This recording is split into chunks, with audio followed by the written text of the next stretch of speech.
নেত্রকোনার হাওরে আবহাওয়া পরিস্থিতি ও ধান কাটা বিষয়ে জানাতে যুক্ত হচ্ছেন সহকর্মী মির্জা হৃদয় সাগর।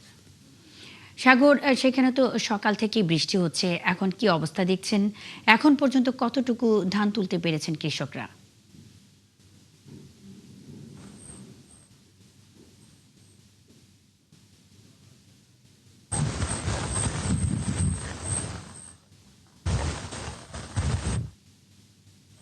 মুন্নি, আমরা সকাল থেকেই জানাচ্ছিলাম যে সকাল থেকেই নেত্রকোনায় ভারী বৃষ্টিপাত হচ্ছে। যদিও গত 2 দিন নেত্রকোনায় কিছুটা রোদ ছিল, কৃষকরা ধান শুকানোর এবং ধান তোলার কিছুটা চেষ্টা করছিল, কিন্তু আজ সকাল থেকেই যে পরিমাণ বৃষ্টি হচ্ছে এতে নদীর পানি বৃদ্ধি পাচ্ছে। আমরা কিছুক্ষণ আগে পানি উন্নয়ন বোর্ডের একটি তথ্যতে দেখেছি নেত্রকোনায় ইতিমধ্যে 2টি নদীর পানি বিপদসীমার উপর দিয়ে প্রবাহিত হচ্ছে।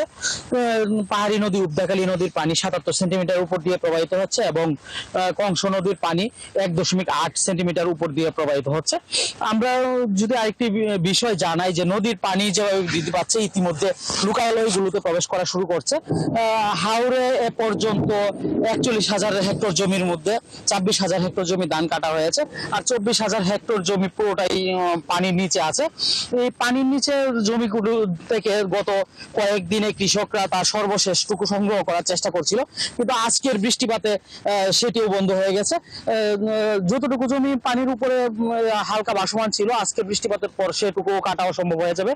আর আরেকটি বিষয় যদি জানাই যে যে ধানটুকু সংগ্রহ করছিল এগুলো শুকানোর ব্যবস্থার জন্য আরো কয়েকদিন রোদের প্রয়োজন ছিল, কিন্তু আজ যেহেতু একেবারে বৃষ্টিপাত শুরু হয়েছে এখনো আর বাকিটুকু শুকানো যাবে না। আমরা গত কয়েকদিন হাওড়ে ঘুরে যে দেখেছি যে হাওড়ে বিভিন্ন এলাকায় অলরেডি ধান পচনের গন্ধ শুরু হয়েছে, চারদিকেই ধান পচনের গন্ধ ছড়িয়ে গিয়েছে।